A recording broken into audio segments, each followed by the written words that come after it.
We are going to start a new video series on Uttar Pradesh local laws. First, we deal with the Uttar Pradesh Consolidations of Holdings Act 1953.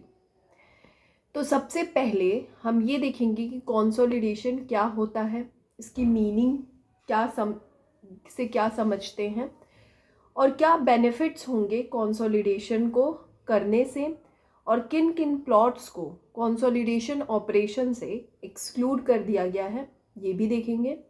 और इसके साथ साथ कौन से tenure holders हैं जिन पे ये एप्लीकेबल होगा। तो अगर जनरल मीनिंग हम देखते हैं तो कंसोलिडेशन को हम चकबंदी के नाम से जानते हैं। चक का मतलब खेत होता है, लैंड होता है, और बंदी का मतलब बंदोबस्त करना, मतलब जमीन का बंदोबस्त करना, रीअरेंजमेंट्स ऑफ लैंड होल्डिंग। इसको हम प्लेन मीनिंग में समझेंगे। अब जनरल डेफिनेशन ये कहती है कि जो टेन्योर होल्डर्स हैं उनके अलग अलग टुकड़ों में ज़मीनें, बटी हुई ज़मीनें, अलग अलग बिखरी हुई ज़मीनों को एक जगह कंसोलिडेट करके एक सिंगल ब्लॉक में डालना ही कंसोलिडेशन का प्रोसेस कहलाता है। और ऑब्जेक्ट गवर्नमेंट का क्या था इस एक्ट को लाने का? तो बेसिक ऑब्जेक्ट यही था कि टेन्योर होल्डर्स के सेवरल स्कैटर्ड प्लॉट्स होते हैं, उनके बदले में उनको एक कॉम्पैक्ट प्लॉट देना। कॉम्पैक्ट के मीनिंग से हम ये समझ सकते हैं कि स्मॉल प्लॉट और इजी टू यूज़, जिसको आप आसानी से वहाँ पे काम कर सकें और आपकी टाइम की बचत हो जाए। तो अब यहाँ से हम अगर लीगल सेंस में इसको समझें तो सेक्शन 3 का क्लॉज 2 जो है वो मीनिंग की बात करता है, जिसमें बताया गया है कि rearrangements of land holdings in such a way to make their holdings more compact.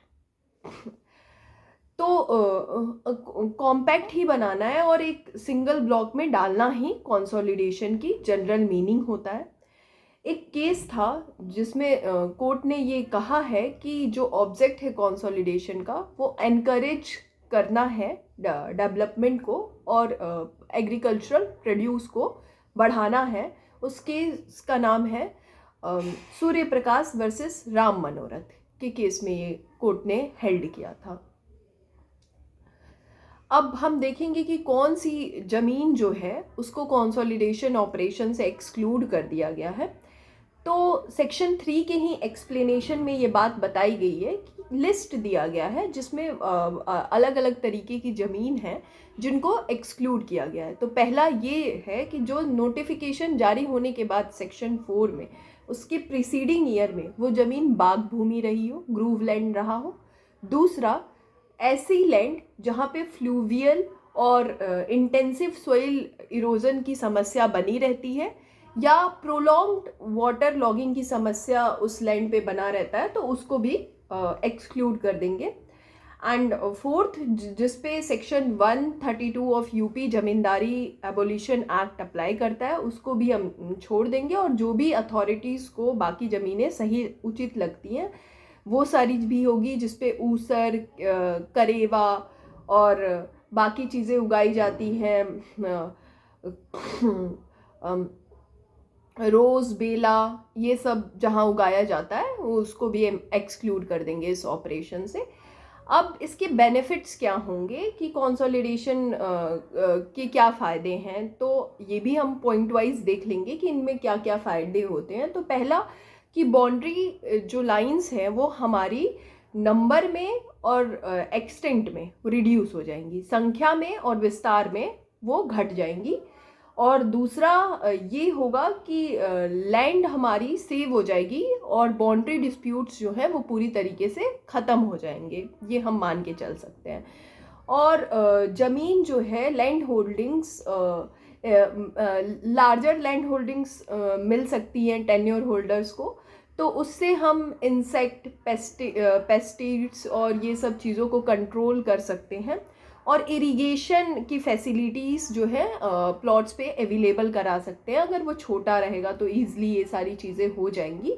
और उसमें एक और है कि आप लैंड होल्डिंग्स आपकी पता रहेंगी तो उस पर डीचेस, फेंसिंग, हिजेस, ये सब तार वार लगा सकते हैं आप, ताकि आप प्रिवेसी को मेंटेन कर सकें और प्रिवेंट करने के लिए, बेसिकली ट्रेसपास को रोकने के लिए ही है।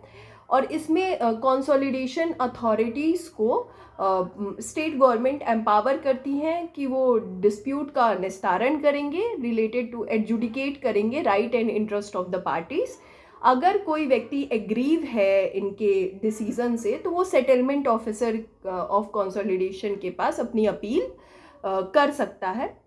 तो एक और बेसिक ऑब्जेक्टिव हम देख लेंगे कि क्यों, क्या रीज़न है। तो make the valuation of the plot, कि आपके प्लॉट्स का वैल्यूएशन करना ही इसका ऑब्जेक्टिव है। और ये वैल्यूएशन 4-5 चीज़ों के आधार पे किया जाएगा।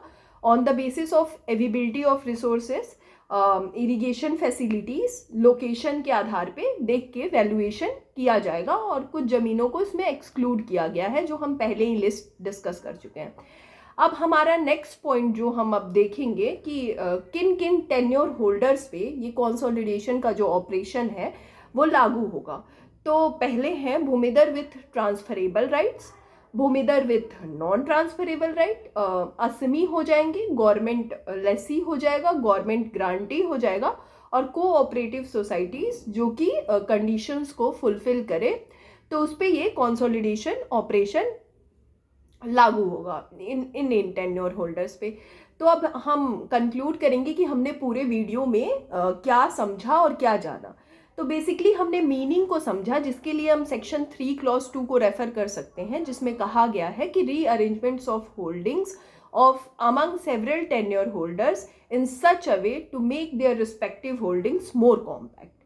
ये हमारी डेफिनेशन थी, और इसी के आधार पे हमने इसको एक्सप्लेन किया कि जो बिखरे बिखरे जमीन के भाग हैं टेन्योर होल्डर्स को, उनको एक बड़ा भूखंड देना, ताकि उनके लिए एक सुविधा हो सके और लार्ज स्केल कल्टीवेशन में भी possible, with all possible greatest advantages के साथ, अटेंडेंट एडवांटेजेस आप कह सकते हैं, कि जितने भी पॉसिबल फ़ायदे हो सकते हैं उसके साथ उनको फ़ायदा मिल सके और प्रोडक्शन जो है किसानों का बढ़ाया जा सके। तो इसी पे और इंसान उनका टाइम जो है, वो कीमती टाइम जो है वो अपना बचा सकते हैं, और इससे क्या होगा, विवाद भी नहीं रहेंगे, उनके डिस्प्यूट्स, जो बाउंड्री डिस्प्यूट्स होते हैं, वो भी एक तरीके से उनके ख़त्म हो जाएंगे। और जो आड़े तिरछे ज़मीन होती है, वो ज़मीन जो है वो भी ख़त्म हो जाएंगी कहीं ना कहीं, एक बड़ी वो वेस्ट नहीं होंगी। आड़ी तिरछे जो ज़मीन होती है, वो सब चीज़ें जो है, वो ज़मीन कोने वाली वेस्ट नहीं होगी। और पब्लिक यूटिलिटी की जो चीज़ें होती हैं, उसके लिए ज़मीनें जो हैं वो आसानी से मिल पाएंगी।